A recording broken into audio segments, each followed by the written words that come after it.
நண்பர்களுக்கு வணக்கம். ஓகேங்களா, இந்தியன் பாலிட்டி. ஓகேங்களா, இன்னைக்கு குரூப் 2 2Aல ஃபர்ஸ்ட் கிளாஸ். ஓகேங்களா, நம்ம குரூப் 4லேயே என்ன ஆயிடுச்சு, ஸ்டாண்டர்ட் ஆத்தர் புக்குக்கு போயிட்டாங்க. புத்தகத்திலிருந்து கேள்விகளே வரல.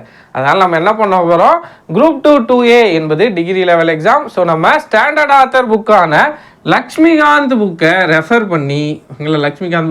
பண்ணி இனி வரும் நாட்களில் கிளாஸை கொண்டு போக போகிறோம். நம்ம சிலபஸில் என்னென்ன தலைப்புகள்லாம் கொடுத்துருக்காங்களோ அதையெல்லாம் லக்ஷ்மிகாந்த் புக்கை ரெஃபர் பண்ணி நம்ம பார்க்க போகிறோம். ஓகேங்களா, குரூப் 2 2Aக்கான கிளாஸ்.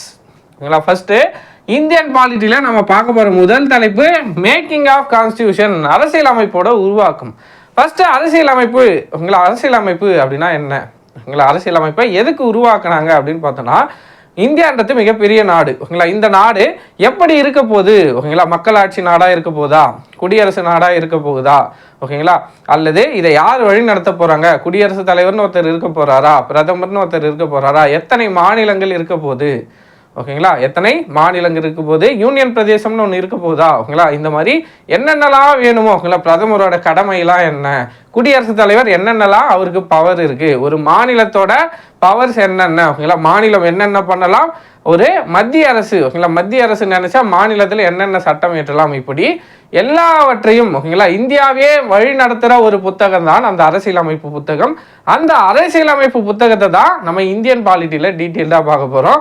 அதில் இன்னைக்கு நம்ம பார்க்க போகிறது அரசியலமைப்பு உருவாக்கும். அந்த அரசியலமைப்பு புத்தகம் இவ்வளோ நேரம் சொன்ன நம்ம அந்த அரசியலமைப்பு புத்தகம் எப்படி உருவாச்சு, ஓகேங்களா, உருவான கதை தான் இந்த மேக்கிங் ஆஃப் கான்ஸ்டியூஷன். ஓகேங்களா, அரசியலமைப்பு புத்தகம் எப்படி உருவாச்சு அப்படின்றத தான் இந்த ஃபர்ஸ்ட் வீடியோவில் நம்ம டீட்டெயில்டாக பார்க்க போகிறோம். ஃபர்ஸ்ட்டு இந்தியாவுக்குன்னு ஒரு அரசியலமைப்பு வேணும் அப்படின்னு ஃபர்ஸ்ட்டு டிமாண்ட் பண்ணது யார் அப்படின்னு பார்த்தோன்னா, இது நிறைய முறை எக்ஸாம்ஸில் கேட்டிருக்காங்க. 1934 ஓகேங்களா, நோட் பண்ணி வச்சுக்கோங்க. முதல்ல இந்தியாவுக்குன்னு ஒரு அரசியலமைப்பு வேணும் அப்படின்னு சொன்னது யாருன்னா MN ராய். ஓகேங்களா, யாரு? 1934 MN ராய். இவர் ஒரு கம்யூனிஸ்ட். ஓகேங்களா, இவர் ஒரு கம்யூனிஸ்ட். ஓகேங்களா, இவர் தான் என்ன பண்ணுறாரு, முதல்ல இந்தியாவுக்குன்னு ஒரு அரசியலமைப்பு வேணும்பா அப்படின்னு சொல்லிட்டு முதல்ல சொல்கிற ஆள். ஓகேங்களா, MN ராய்.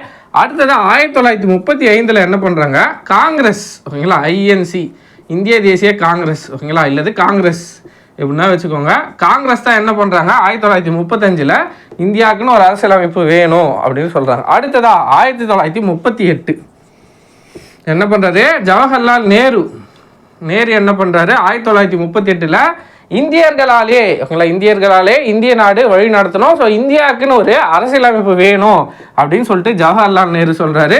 அந்த அரசியலமைப்பு ஓகேங்களா யூனிவர்சல் அடல்ட்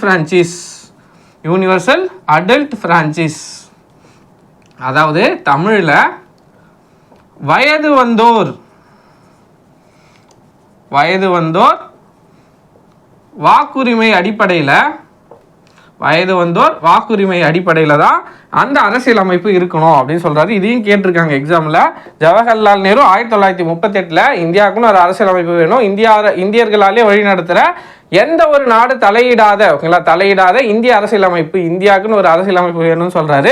அது எப்படி இருக்கணும்னா வயது வந்தோர் வாக்குரிமை அடிப்படையில், அதாவது யூனிவர்சல் அடல்ட் ஃப்ரான்ச்சைஸ் அடிப்படையில் ஒரு அரசியலமைப்பு எழுதணும் அப்படின்னு ஜவஹர்லால் நேரு சொல்கிறாரு. ஓகேங்களா, இவங்களாம் சொல்கிறாங்க. ஆனால் பிரிட்டிஷ் அதுக்கு ஒத்துக்கிறாங்களான்னா இல்லை. ஓகேங்களா, 38 ஆகுதுங்களா, 39 2ஆம் உலக போர் நடக்குது. ஓகேங்களா, அதுக்கு அடுத்ததான் என்ன ஆகுது, பிரிட்டிஷ்க்கு இந்தியாவோட ஆதரவு தேவைப்படுது. ஓகேங்களா, இந்த டைம்லலாம் பிரிட்டிஷ்க்கு நம்மளோட ஆதரவு தேவையில்லை. ஸோ இத்தனை பேர் கோரிக்கை வைக்கிறாங்க, ஆனால் பிரிட்டிஷ் என்ன பண்ணுறாங்க, அதை ஏற்றுக்கவே இல்லை. 1940 முதல்ல ஆகஸ்ட் கொடை, இங்கிலீஷில் ஆகஸ்ட் ஆஃபர்னு லார்ட் லின்லித்தோ அப்படின்றவர் என்ன பண்ணுறாரு, லார்ட் லின்லித்தோ. இவர் என்ன பண்ணுறாருன்னா முதல்ல சரி இந்தியாவுக்குன்னு ஒரு அரசியலமைப்பை எழுதிக்கோங்க அப்படின்னு முதல்ல பிரிட்டிஷ் அரசாங்கத்தால் இந்த ஆகஸ்ட் கொடை வழங்கப்படுது. டேட்டு கூட நோட் பண்ணி வச்சுக்கோங்க, ஆகஸ்ட் 8 1940. ஆகஸ்ட் 8 1940 யாரால இந்த ஆகஸ்ட் கொடை வழங்கப்படுதுன்னா லார்ட் லின்லித்தோவால். ஓகேங்களா, ஆனால் அந்த டைமில் நம்மளை எழுதிக்க இந்தியாவுக்குன்னு ஒரு அரசியலமைப்பை உருவாக்கிக்கணும்னு சொல்கிறாங்கனால இல்லை. ஓகேங்களா, ஏன் சொல்லலைன்னா இவங்களோட குறிக்கோள் என்னன்னா 1939 2ஆம் உலக போர் ஸ்டார்ட் ஆகிடுச்சு.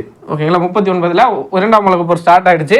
ஸோ இந்தியாவோட ஆதரவு தேவை. இவங்க என்ன சொல்கிறாங்க, உலகப்போர் முடியட்டும், அப்புறம் நம்ம இதுவை எழுதிக்கலாம், உங்களை அரசியலமைப்பு எழுதிக்கலாம், அது வரைக்கும் நீங்கள் எங்களுக்கு ஆதரவு கொடுங்க அப்படின்ற மாதிரி கேட்குறாங்க. ஆனால் என்ன பண்ணுறாங்க எல்லாரும், ஓகேங்களா, இதை ஏற்றுக்கலை. அடுத்ததா 1942, ஓகேங்களா, இவங்க ஆகஸ்ட் கொடைன்னு ஒன்று கொடுக்குறாங்க.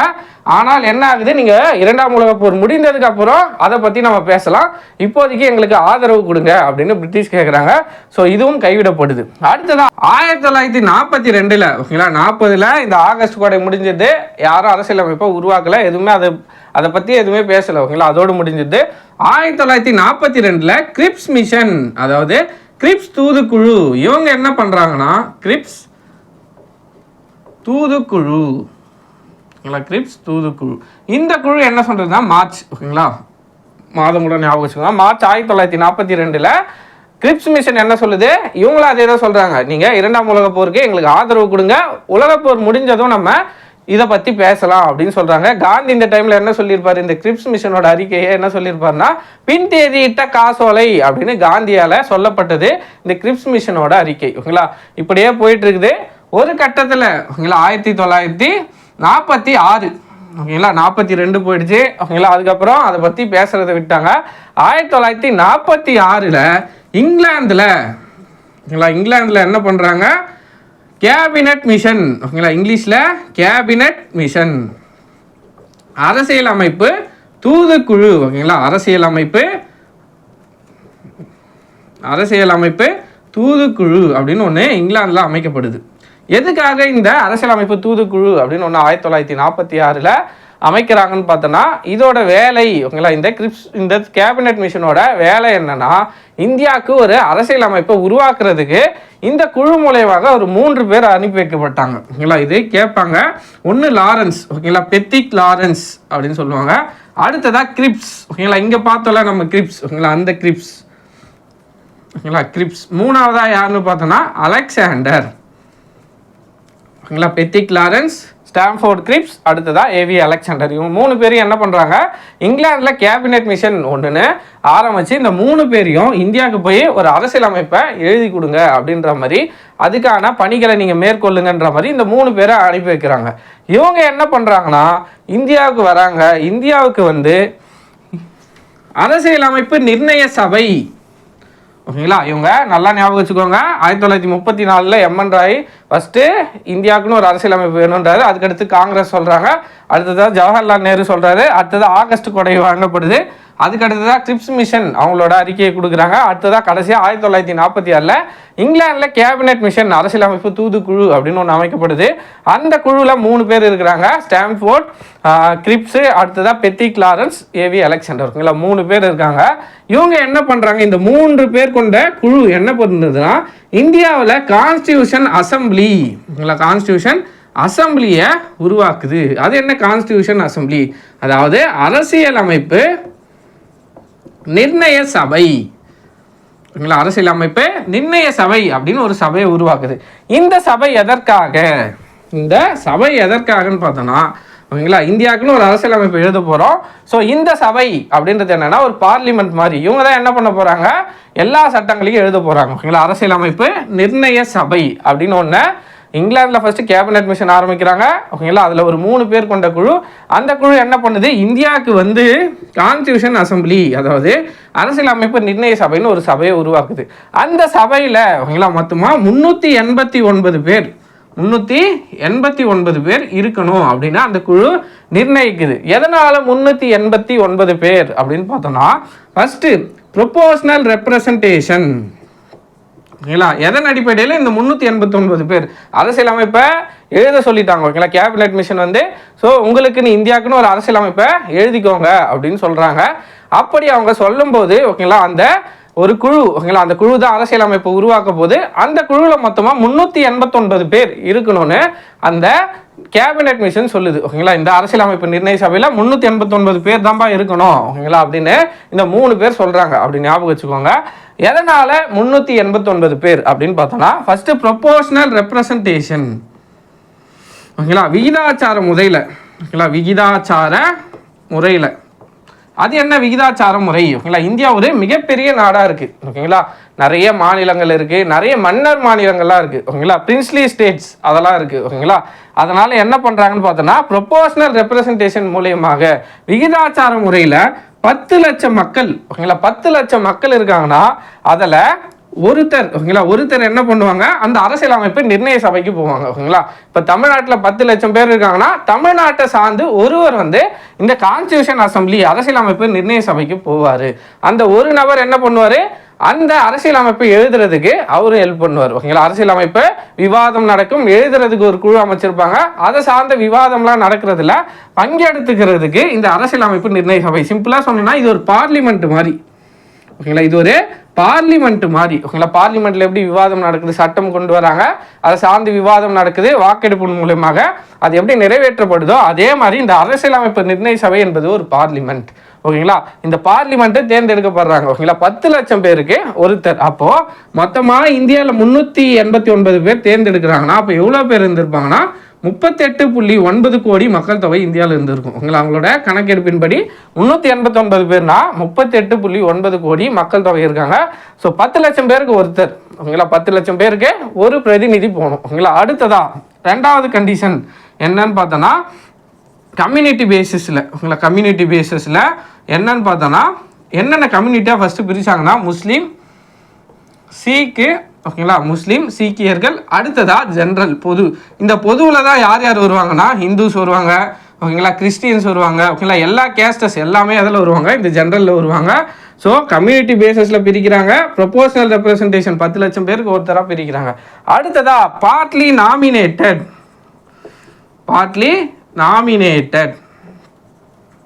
அடுத்ததா பார்ட்லி எலெக்டட். அது என்ன பார்ட்லி நாமினேட்டட் பார்ட்லி எலெக்டட் அப்படின்னு பார்த்தோன்னா பார்ட்லி நாமினேட்டட் அதாவது நியமிக்கப்பட்ட உறுப்பினர்கள் ஓகேங்களா. இப்போது இவங்களுக்கெல்லாம் ஃபஸ்ட்டு இந்த 10 லட்சம் பேரில் ஒருத்தர் அப்படின்னு தேர்ந்தெடுக்கிறது யாருன்னா ஓகேங்களா 46 எலெக்ஷன் ஒன்று நடந்திருக்கும் ஓகேங்களா. எம்எல்ஏ எலெக்ஷன் எல்லா மாநிலத்திலையும் நடந்திருக்கும். ஸோ அங்கே எம்எல்ஏஸ்லாம் என்ன பண்ணுவாங்கன்னா ஒரு குறிப்பிட்ட நபர்களை ஓகேங்களா, குறிப்பிட்ட நபர்களை சிங்கிள் டிரான்ஸ்ஃபரபிள் ஓட்ஸ் ஓகேங்களா, சிங்கிள் டிரான்ஸ்ஃபரபிள் ஓட்ஸ் அது கூட வேணாம், இன்டைரக்ட் எலெக்ஷன் ஓகேங்களா, இன்டைரக்ட் எலெக்ஷன் மூலயமாக ஓகேங்களா, மறைமுக தேர்தல் மூலயமாக என்ன பண்ணியிருப்பாங்க, இருக்கிற எம்எல்ஏஸ்லாம் என்ன பண்ணியிருப்பாங்கன்னா அதிலேருந்து ஒரு பிரதிநிதியை தேர்ந்தெடுப்பாங்க. 1900 எம்எல்ஏஸ் எப்படி இருந்திருப்பாங்கன்னு பார்த்தோன்னா 1946 ஒரு எலெக்ஷன் நடந்திருக்கும். ஜூலை ஆகஸ்டில் ஒரு எலெக்ஷன் நடந்திருக்கும். அதில் தேர்ந்தெடுக்கப்பட்ட எம்எல்ஏக்கள் என்ன பண்ணுவாங்கன்னா ஒரு குறிப்பிட்ட நபர்களை ஓகேங்களா, குறிப்பிட்ட நபர்களை என்ன பண்ணுவாங்கன்னா அவங்க எலெக்ட் பண்ணி ஓகேங்களா ஓட்டு போட்டு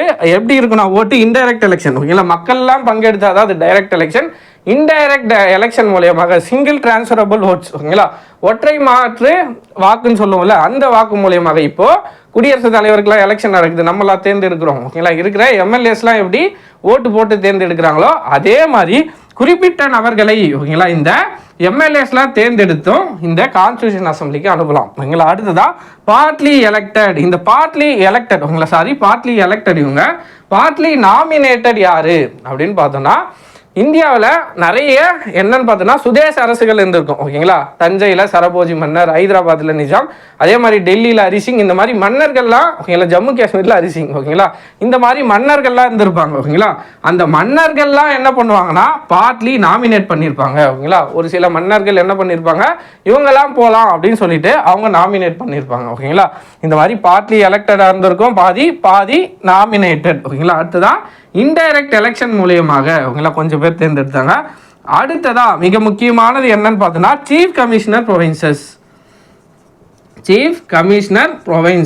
அது என்ன சீஃப் கமிஷனர் ப்ரொவின்சஸ் ஓகேங்களா. இந்தியா எடுத்துக்கிட்டோம்னா அந்த காலகட்டத்தில் ஓகேங்களா இந்தியாவில் ஓகேங்களா யாரும் டென்ஷன் ஆகாதீங்க ஓகேங்களா. இந்தியா என்பது இந்தியா பாகிஸ்தான் அப்படின்னு இணைஞ்சா மாதிரி ஒரு பகுதியாக இருந்திருக்கும். ஸோ இந்த இடத்துல ஓகேங்களா பிரிட்டிஷ் அரசாங்கத்தோட நேரடி ஆட்சியா ஓகேங்களா வைஸ்ராய் அந்த மாதிரி கவர்னர் ஜெனரல்ஸால் ஆட்சி செய்யப்பட்ட சில பகுதிகள் இருந்துச்சு ஓகேங்களா.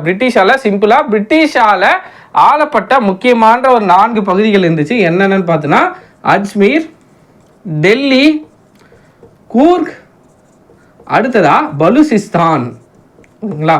நான் இங்கிலீஷில் எழுதி போடுறேன், நீங்கள் அப்படியே தமிழில் எழுதிக்கோங்க ஓகேங்களா. அஜ்மீர், டெல்லி, கூர்க், பலுச்சிஸ்தான். ஓகேங்களா, ஒரு 4 இடங்கள் என்னன்னா சீஃப் கமிஷனர் ப்ரொவின்சஸ் அப்படின்னு சொல்லப்படுது. இந்த சீஃப் கமிஷனர் ப்ரொவின்சஸில் என்ன நடக்கும்னு பார்த்தோம்னா, ஓகேங்களா, பிரிட்டிஷோட நேரடி ஆட்சி நடைபெறும். இப்போ எப்படி யூனியன் பிரதேசம் இருக்கோ அதே மாதிரி, ஓகேங்களா, சிம்பிளாக ஞாபகம் வச்சுக்கோங்க. இப்போ யூனியன் பிரதேசத்தில் எப்படி கவர்னரோட ஆட்சி நடைபெறுதோ அதே மாதிரி இந்த 4 இடத்துல பிரிட்டிஷோட கவர்மெண்ட் ஆட்சி, ஓகேங்களா, கவர்னரோட ஆட்சி நடைபெற்று இருக்கும். ஓகேங்களா, இந்த பகுதியிலேருந்து ஒரு 4 பேர், மொத்தமாக 389 பேர் சொன்னாங்களா. இந்த 389 பேரை எப்படி பிரிக்கலாம் அப்படின்னு பாருங்க. இப்போ 389 பேர் நம்ம சொன்னோம், அரசியலமைப்பு நிர்ணய சபையில மொத்தமா 389 பேர் இருக்க போறாங்க. அவங்க இந்த முறைகள் எல்லாம் தேர்ந்தெடுக்கிறாங்க. ஓகேங்களா, முதல்ல விகிதாச்சார முறையில, அடுத்ததா கம்யூனிட்டி பேசிஸ்ல முஸ்லீம், சீக்ஸ், ஜெனரல்ஸ் இந்த மாதிரி தேர்ந்தெடுக்கிறாங்க. அடுத்ததா பார்ட்லி எலெக்ட் பண்றாங்க. ஓகேங்களா, அடுத்ததா பார்ட்லி நாமினேட் பண்றாங்க. இன்டைரக்ட் எலெக்ஷன் மறைமுக தேர்தல் தான் நடக்குது. ஓகேங்களா, அடுத்ததா சீஃப் கமிஷனர் ப்ரொவின்சஸ்ல ஒரு 4 பேர் இருக்காங்க. ஓகேங்களா, மொத்தமா 389 பேர். ஓகேங்களா, இந்த பார்ட்லி எலெக்டட், ஓகேங்களா, பார்ட்லி எலெக்ட் பண்ணது மட்டும் எத்தனை பேர்னா 292 பேர். அந்த 10 லட்சம் பேருக்கு ஒருத்தர் அப்படின்னு எலெக்ட் பண்ணாங்களா, தேர்ந்தெடுத்தாங்களா, அதில் 292 பேர். அடுத்ததா ஓகேங்களா மன்னர், ஓகேங்களா, சுதேச அரசர்கள் அவங்கலேருந்து மொத்தமாக 93 பேர். சுதேச அரசுலேருந்து மொத்தமாக 93 பேர். அது இல்லாமல் சீஃப் கமிஷனர் ப்ரொவின்சஸ் இந்த ஒரு 4 ஊர். ஓகேங்களா, டெல்லி, அஜ்மீர், கூர்க், பலுச்சிஸ்தான். ஓகேங்களா, பிரிட்டிஷ் ஆட்சி நடைபெற்ற 4 இடங்கள். இது மொத்தத்தையும் கூட்டுங்க 7, 9. ஓகேங்களா, இது 9, 18, 19. 9 சாரி 1 வராது, 18. ஓகேங்களா, பேலன்ஸ் 1, 3, 389 வருதுங்களா. ஸோ 292 பேர் தேர்ந்தெடுக்கப்பட்டாங்க. ஓகேங்களா, 292 பேர் தேர்ந்தெடுக்கப்பட்டாங்க, பார்ட்லி எலெக்டட். 93 பேர் பார்ட்லி நாமினேட் செய்யப்பட்டாங்க. ஓகேங்களா, அந்த சுதேச அரசர்கள் மொத்தமாக 565 சுதேச அரசர்கள் இருந்திருப்பாங்க. இது சொல்ல வந்துட்டேன், மொத்தமாக 565 சுதேச அரசர்கள் இருந்திருப்பாங்க. அதுலேருந்து ஒரு 93 பேரை அவங்கள தேர்ந்தெடுத்துக்கிட்டாங்க. ஓகேங்களா, எக்ஸாம்பிள் எப்படின்னா, இப்போ ஒரு 10 லட்சம் பேர் நிறைய, ஓகேங்களா, நிறைய மக்கள் தொகை இருக்கிறதுலேருந்து ஒருத்தர். ஓகேங்களா, நம்ம தஞ்சையிலலாம் எடுத்தோம்னா ரொம்ப குறைவான மக்கள் தொகை தான் இருந்திருக்கும். ஸோ அவங்களாம் அதுக்கு நியமிக்கப்பட்டு இருக்க மாட்டாங்க. ஓகேங்களா, அதனால கொஞ்சம் பெரிய லெவலில் 10 லட்சம் பேருக்கு ஒருத்தர். ஃபர்ஸ்ட் ரூல்ஸே என்ன, 10 லட்சம் பேருக்கு ஒருத்தர் தேர்ந்தெடுக்கணும். அடுத்ததாக கம்யூனிட்டி பேசிஸில் இருக்கணும். ஓகேங்களா, ஸோ இந்த க்ரைட்டீரியாவை ரீச் பண்ணுற ஒரு 93 பேர் நாமினேட் செய்யப்பட்டாங்க, நியமிக்கப்பட்டாங்க. ஸோ 292 இது தேர்ந்தெடுக்கப்பட்டவங்க. ஓகேங்களா, எம்எல்ஏஸால் தேர்ந்தெடுக்கப்பட்டவங்க. 46 எலெக்ஷன் நடந்துச்சுன்னு பார்த்துருந்தோம். ஸோ அந்த எம்எல்ஏஸால், ஓகேங்களா, இன்டைரக்ட் எலெக்ஷன் மூலயமாக சிங்கிள் டிரான்ஸ்ஃபரபிள் ஓட்ஸ், ஓகேங்களா, ஒற்றை மாற்று வாக்குகள் மூலயமாக 292 பேர் தேர்ந்தெடுக்கப்பட்டாங்க. ஓகேங்களா, அடுத்ததா 93 பேர், ஓகேங்களா, சுதேச அரசர்களால் தேர்ந்தெடுக்கப்பட்டவங்க, நியமிக்கப்பட்ட ஒரு 93 பேர். அடுத்ததா பிரிட்டிஷ் ஆட்சி நடைபெற்ற ஒரு 4 பேர். ஓகேங்களா, 4 இடங்கள், மொத்தமாக 389 பேர் என்ன பண்ணாங்கன்னா இந்த அரசியலமைப்பு நிர்ணய சபைக்கு, ஓகேங்களா, இந்த சிம்பிளாக சொல்லணும் ஒரு பார்லிமெண்ட் மாதிரி ஃபார்ம் ஆகுறதுக்கு இத்தனை மெம்பர்ஸை இப்படி தான் தேர்ந்தெடுத்தாங்க. ஓகேங்களா, அடுத்ததா என்ன பண்ணாங்க அப்படின்றத பார்க்கலாம். இந்த 389 பேர், ஓகேங்களா, தேர்ந்தெடுத்துட்டாங்க. இவங்க என்ன பண்ணாங்க, 389 பேர் என்ன பண்ணாங்க. ஃபர்ஸ்ட்ல, ஓகேங்களா, இந்தியாவில் காங்கிரஸ் இருந்துச்சு. அடுத்ததா முஸ்லீம் லீக் இருந்துச்சு. ஓகேங்களா, இந்தியாவில் முஸ்லீம் லீக் இருந்துச்சு. அடுத்ததா சுதேச அரசர்கள், ஓகேங்களா, பிரின்ஸ்லி ஸ்டேட்ஸ் இருந்துச்சு. ஓகேங்களா, பிரின்ஸ்லி ஸ்டேட்ஸ் இருந்துச்சு. இதில் இந்த முஸ்லீம் லீகும் பிரின்ஸ்லி ஸ்டேட்ஸும் என்ன பண்ணுறாங்கன்னா இந்த அரசியலமைப்பு நிர்ணய சபைக்கு ஆட்கள்லாம் தேர்ந்தெடுத்துட்டாங்க. ஓகேங்களா, 389 பேர்னு தேர்ந்தெடுத்துட்டாங்க. ஆனால் இவங்க முஸ்லீம் லீகும் இந்த பிரின்ஸ்லி ஸ்டேட்டும் சுதேச அரசுகளும் என்ன பண்ணுறாங்கன்னா அந்த அரசியலமைப்பு நிர்ணய சபைக்கு வரதை தவிர்க்கிறாங்க. ஓகேங்களா, இவங்க வரவே இல்லை, ஃபர்ஸ்ட்ல வரவே இல்லை. முதல் கூட்டம், ஓகேங்களா, ஃபர்ஸ்ட்டு மீட்டிங் எப்போ நடக்குது அப்படின்னு பார்த்தோம். நம்ம 1946 தான் என்ன பார்த்தோம், இந்த கேபினெட் மிஷன் ஒன்று இங்கிலாந்தில் அமைச்சு இந்தியாவில் அரசியலமைப்பு நிர்ணய சபையில் ஒன்று உருவாக்குறாங்க. ஸோ ஃபஸ்ட்டு மீட்டிங் டிசம்பர் 9, 1946 நடக்குது. 1946 நடக்குது. இதில் எத்தனை பேர் கலந்துக்கிட்டாங்க அப்படின்னு கேட்பாங்க. 211 மெம்பர்ஸ். 211 மெம்பர்ஸ் தான் கலந்துக்கிட்டாங்க. மற்ற இந்த முஸ்லீம் லீக்ஸ், இந்த பிரின்ஸ்லி ஸ்டேட்லாம் கலந்துக்கல. ஓகேங்களா, முதல் மீட்டிங் எப்போ நடக்குது, டிசம்பர் 9, 1946. எத்தனை பேர் கலந்துக்கிறாங்கன்னா 211 பேர் தான் கலந்துக்கிறாங்க. மொத்தமாக 389 பேர் நம்ம பார்த்துருந்தோம்.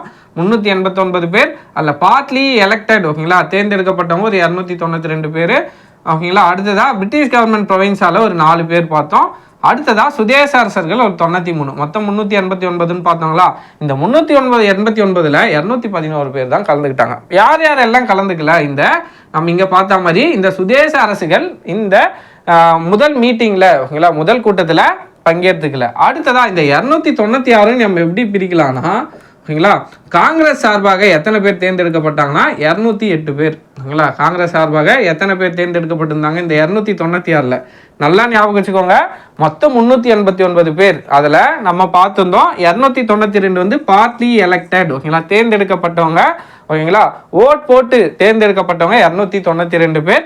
4 ஓகேங்களா பிரிட்டிஷ் ஓகேங்களா சீஃப் கமிஷனர் ப்ரொவின்சஸ் ஓகேங்களா, பிரிட்டிஷால நேரடி ஆட்சி நடைபெற்ற ஒரு 4 இடங்கள், டெல்லி, அஜ்மீர், கூர்க், பலுசிஸ்தான் ஒரு 4 இடங்கள்.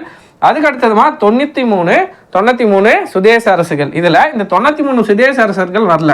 இந்த 296 ஓகேங்களா, மீதம் இருக்கிற 296ல் 208 வந்து காங்கிரஸை சேர்ந்தவங்க, 208 பேர் காங்கிரஸை சேர்ந்தவங்க, 73 பேர் முஸ்லீம் லீகை சேர்ந்தவங்க ஓகேங்களா. அடுத்தது அதர்ஸ், பிறர் யார் யார் இருந்தாங்கன்னா ஒரு 15 பேர் அதர்ஸ் இருந்தாங்க. இதில் இந்த 73 பேர் வரல ஓகேங்களா, முஸ்லீம் லீக் சேர்ந்த எத்தனை பேர் வரல, 73 பேர் வரல. ஸோ மீதம் எத்தனை பேர் இருக்காங்கன்னா 208 + 15, 208 + 15 எவ்வளோ வரும், 223 வருதுங்களா. ஸோ இதுலேயும் கொஞ்சம் பேர் பங்கேற்றுக்கல. ஸோ மொத்தமாக 200 ஓகேங்களா, இந்த அதர்ஸ்லையும் கொஞ்சம் பேர் பங்கேற்கல. ஸோ மொத்தமாக 211 மெம்பர்ஸ் தான் முதல் மீட்டிங்கை அட்டன் பண்ணுறாங்க. டிசம்பர் 9, 1946 முதல் மீட்டிங் நடைபெறுது. அதில் எத்தனை பேர் கலந்துக்கிறாங்க, 211 மெம்பர்ஸ் ஓகேங்களா, 211 உறுப்பினர்கள் தான் பங்கேற்றுக்கிறாங்க 389 மெம்பர்ஸில் ஓகேங்களா. புரியுதுங்களா. ஃபர்ஸ்ட் மீட்டிங் நடந்துச்சு 1946 மொத்தமாக 211 பேர் கலந்துக்கிறாங்க ஓகேங்களா. ரெண்டாவது மீட்டிங் ஓகேங்களா, செகண்ட் மீட்டிங் எப்போ நடக்குது அப்படின்னு பார்த்தோன்னா 2 நாள் கழிச்சு, டிசம்பர் 9, அடுத்த 2 நாள் கழிச்சு டிசம்பர் 11 ஓகேங்களா. இந்த ஃபர்ஸ்ட் மீட்டிங்கில் சொல்ல வந்துட்டேன். ஃபர்ஸ்ட் மீட்டிங்கில் தற்காலிக தலைவராக ஒருத்தர் தேர்ந்தெடுக்கப்படுறாரு. நிறைய முறை தற்காலிக தலைவர் ஓகேங்களா, டெம்பரவரி பிரசிடென்ட் அப்படின்னு ஒருத்தர் தேர்ந்தெடுக்கப்படுறாரு. நிறைய முறை டிஎன்பிசியில் ஓகேங்களா டெம்பரரி பிரசிடெண்ட்டாக யார் தேர்ந்தெடுக்கப்படுறாங்கன்னா ஃபஸ்ட்டு ஓகேங்களா சச்சிதானந்த சின்ஹா,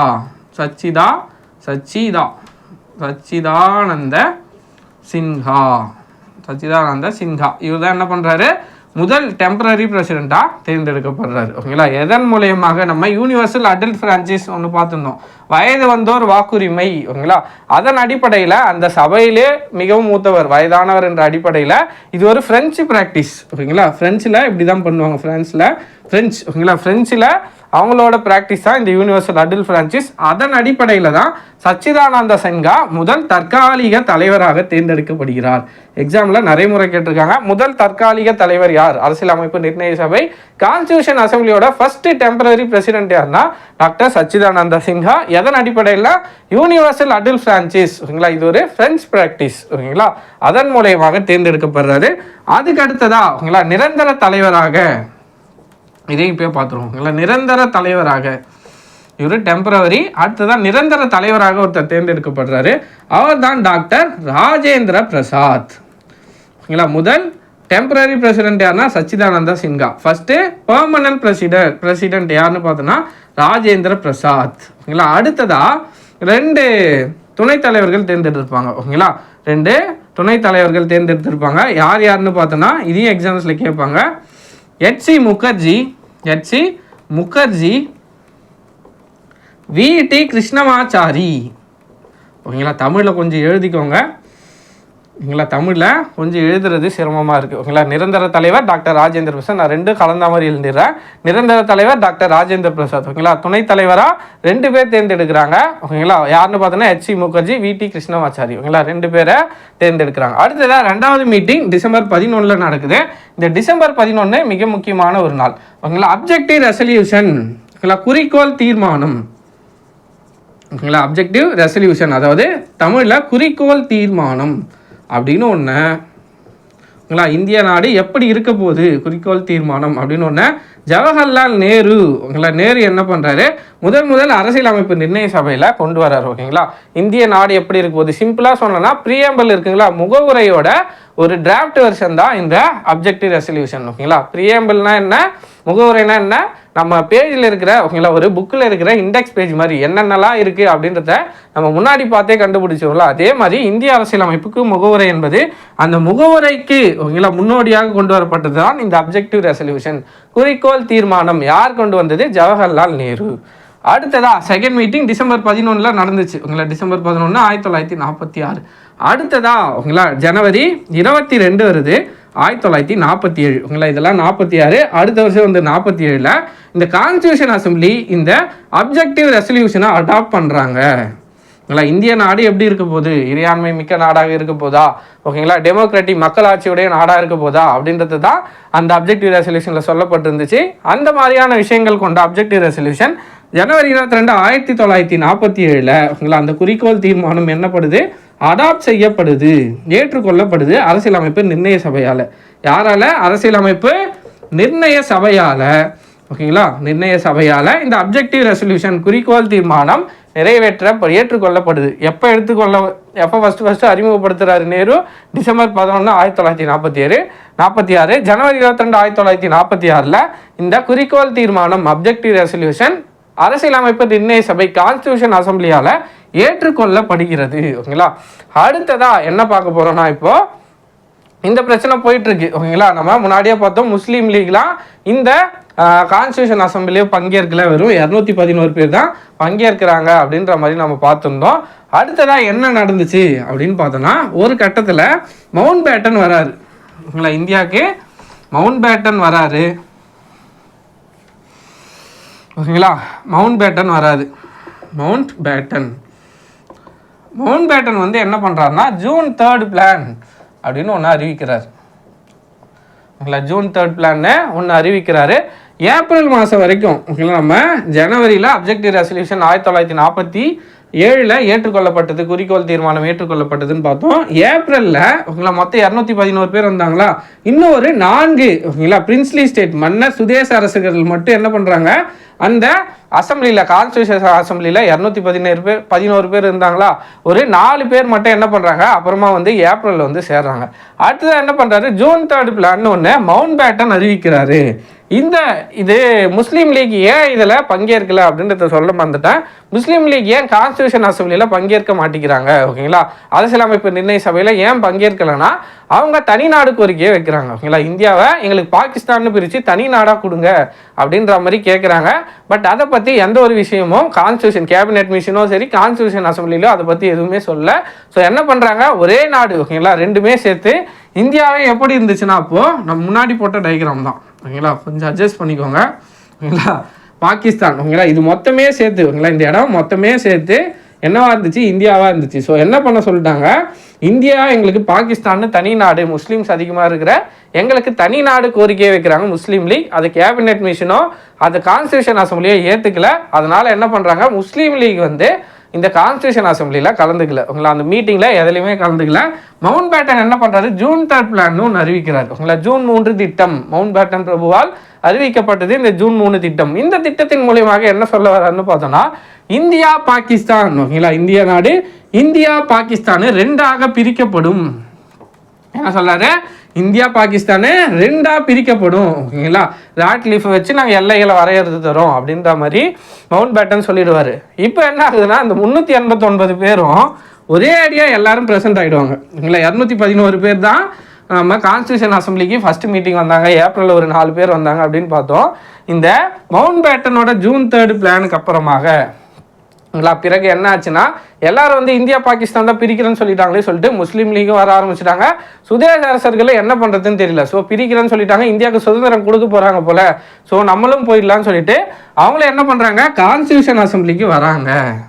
அவங்களே என்ன பண்ணுறாங்க, கான்ஸ்டியூஷன் அசம்பிளி அதாவது அரசியலமைப்பு நிர்ணய சபைக்கு எல்லாரும் படையெடுத்து வர ஆரம்பிக்கிறாங்க. எல்லாம் இந்தியாவுக்கு சுதந்திரம் கிடைக்க போகுது அப்படின்னு எல்லாருக்கும் தெரிஞ்சு போச்சு, 2ஆவும் பிரிக்க போகிறோம் அப்படின்னு மவுண்ட் பேட்டன் சொல்லிட்டாரு ஓகேங்களா. அதன் அடிப்படையில் ஜூலை 18 ஓகேங்களா எல்லாருமே ப்ரெசென்ட் ஆகிறாங்க ஓகேங்களா. சுதேச அரசர்கள் வந்துடுறாங்க, முஸ்லீம் லீக்கில் இருக்கிறவங்க வந்துடுறாங்க. இப்படி எல்லாரும் ப்ரெசென்ட் ஆகி ஃபுல்லாகிடுது ஓகேங்களா. ப்ரெசென்ட் பர்சன்டேஜ் வந்து ஃபுல்லாகிடுது. கடைசியில் ஜூலை 18 1947 மிக முக்கியமான ஒரு நாள், மிக முக்கியமான ஒரு ஆண்டு ஓகேங்களா. இந்தியா இண்டிபெண்டன்ஸ் ஆக்ட் ஓகேங்களா இங்கிலாந்தில் நிறைவேற்றப்படுது. இந்திய சுதந்திர சட்டம், இந்திய சுதந்திர சட்டம் ஜூலை 18, 1947 ஓகேங்களா இங்கிலாந்தில் நிறைவேற்றப்படுது. அதன் அடிப்படையில் தான் நமக்கு ஆகஸ்ட் 15, 1947 நமக்கு சுதந்திரம் கிடைக்குது. ஓகேங்களா. ஃபஸ்ட்டே யாருமே வரல ஓகேங்களா, வெறும் 211 பேர் தான் மீட்டிங் அட்டன் பண்ணுறாங்க. அடுத்ததான் மவுண்ட் பேட்டன் வர ஜூன் 3 பிளானை அறிவிக்கிறார் ஓகேங்களா. ஏப்ரலில் ஒரு 4 பேர் மட்டும் வந்து சேர்றாங்க ஓகேங்களா. ஜூன் 3 பிளானுக்கு அப்புறம் என்ன ஆகுது, ஜூன் 3 திட்டத்துக்கு அப்புறம் இந்தியா பாகிஸ்தான் 2ஆக பிரிக்கப்படும் அப்படின்னு மவுண்ட் பேட்டன் சொல்லிடுறாரு. ஸோ எல்லாரும் அரசியலமைப்பு நிர்ணய சபைக்கு வராங்க. ஜூலை 18, 1947 இந்திய சுதந்திர சட்டம், இந்தியா இண்டிபெண்டன்ஸ் ஆக்ட் அப்படின்னு ஒன்று நிறைவேற்றப்படுது. அப்போ ஒன்று சொல்லப்படுது ஓகேங்களா, மன்னர் மாநிலங்கள் மொத்தமாக 93 பேர் இருக்காங்க ஓகேங்களா, அவங்க உறுப்பினர்கள் ஓகேங்களா, இந்த மெம்பர்ஸ். அது இல்லாமல் மொத்தமாக 565 சுதேச அரசுகள் இருந்துச்சு. நம்ம சொல்லியிருந்தோம் அந்த 565 பேருக்கும் மவுண்ட் பேட்டன் என்ன சொல்லியிருந்தாங்கன்னா, உங்களுக்கு யார் கூட சேர விருப்பமோ அவங்க கூட நீங்கள் சேர்ந்துக்கலாம். இந்தியா கூட சேர விருப்பம் வந்தாலும் சேர்ந்துக்கலாம், பாகிஸ்தான் கூட சேர விருப்பம் வந்தாலும் சேர்ந்துக்கலாம் அப்படின்ற மாதிரி சொன்னாங்க. அதில் ஒரு சில மன்னர்கள் ஓகேங்களா என்ன பண்ணாங்கன்னா சேர மறுக்கிறாங்க ஓகேங்களா. எக்ஸாம்பிளுக்கு ஜம்மு காஷ்மீரில் இருக்கிறவர் ஹைதராபாத் நிஜாம் இவங்களாம் என்ன பண்ணுறாங்கன்னா இந்தியா கூட சேர மறுக்கிறாங்க. அந்த இடத்துல பிரச்சனைலாம் வருது. அப்புறம் அவங்களாம் எப்படி இந்தியா கூட சேர்ந்தாங்க, ஹைதராபாத் எப்படி இந்தியா கூட சேர்ந்துச்சு, ஜம்மு காஷ்மீர் எப்படி இந்தியா கூட சேர்ந்துச்சு ஓகேங்களா. இந்த மாதிரியான விஷயங்கள்ல நம்ம பின்னாடி பார்க்கலாம். இப்போதைக்கு இந்த பிரின்ஸ்லி ஸ்டேட்ஸ் ஓகேங்களா, சுதேச அரசர்கள்லாம் என்ன பண்ணுறாங்க, அவங்களும் வந்து இந்தியா கூடவே பாகிஸ்தான் கூட யார் கூட வேணாலும் சேர்ந்துக்கலாம் அப்படின்னு சொல்கிறாங்க. இப்போ மொத்தம் 389 பேர் சொன்னாங்களா. அப்போது இந்தியாவுக்கு சுதந்திரம் கொடுக்கப்படுது. இந்தியா பாகிஸ்தான் 2ஆக பிரிஞ்சிச்சு. ஆகஸ்ட் 15 நமக்கு சுதந்திரம் கிடைக்குது. 14 பாகிஸ்தான் ஒரு நாள் முன்னாடியே அவங்க சுதந்திரம் வாங்கிக்கிறாங்க ஓகேங்களா.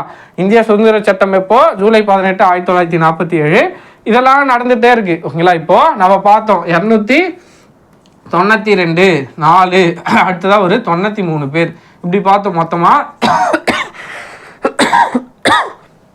ஓகேங்களா. மொத்தமாக 389 பேர்னு பார்த்தோங்களா. இந்த 389 பேரும் 6 9 389 பேர். இந்த 389 பேரில் 90 பேர் பாகிஸ்தானுக்கு போயிட்டாங்க ஓகேங்களா. சுதந்திரம் அறிவிக்கப்படுது. என்ன ஆகிடுது, இந்த 389 மெம்பர்ஸில் என்ன பண்ணுறாங்க, 90 பேர் வந்து பாகிஸ்தானுக்கு போயிடுறாங்க.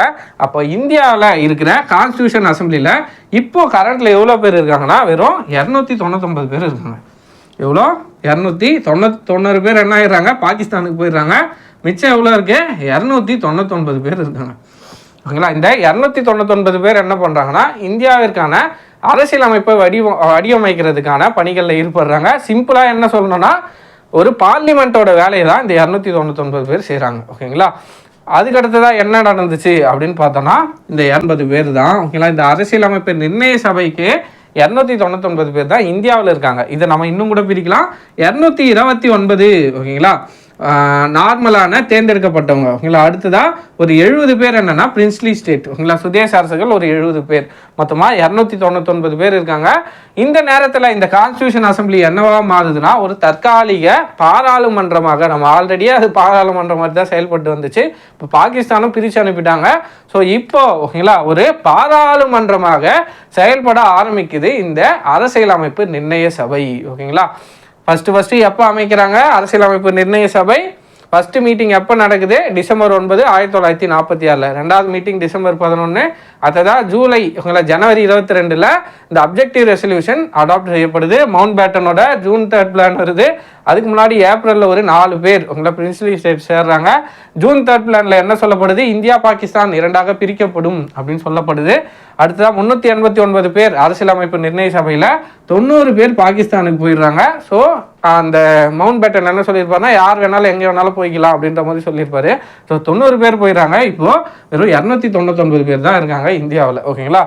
ஜூலை 18, 1947 இந்திய சுதந்திர சட்டம், India independence act, Indian independence act July 18, 1947 கொண்டு வரப்பட்டு ஆகஸ்ட் 15, 1947 இந்தியாவிற்கு சுதந்திரம் கிடைக்குது ஓகேங்களா. அந்த நேரத்தில் என்ன ஆகுது, இந்த அரசியலமைப்பு நிர்ணய சபை பாராளுமன்றமாக செயல்படுது ஓகேங்களா. இது போதும் இன்னைக்கு. நாளைக்கு வீடியோவில் இன்னும் இருக்கிற டீட்டெயில்ஸ் ஓகேங்களா, ஓரளவுக்கு அரசியலமைப்பு நிர்ணய சபையோட கான்செப்ட் எல்லாத்தையும் முடிச்சிட்டோம். அடுத்ததாக ஓகேங்களா எக்ஸாமில் அடிக்கடி கேட்கக்கூடிய தேசிய கொடி ஓகேங்களா, அடுத்ததாக தேசிய பாடல் எப்போ வந்துச்சு ஓகேங்களா, இது பாராளுமன்றமாக செயல்படுதுன்னு சொல்லியிருந்தோம். யார் யார் என்னென்ன வேலைகள் பார்த்தாங்க, என்னென்ன குழுக்கள் அமைச்சாங்க ஓகேங்களா, இந்த மாதிரியான விஷயங்கள் எல்லாத்தையும் நாளைக்கு பார்க்கலாம் ஓகேங்களா. கண்டிப்பாக இந்த வீடியோ பயனுள்ளதாக இருந்திருக்கும்னு நினைக்கிறேன். நாளைக்கு வீடியோவில் சந்திப்போம். நன்றி. கருத்துக்கள் எதுவாக இருந்தாலும் கீழே கமெண்ட்டில் மறக்காமல் சொல்லுங்கள். நன்றி.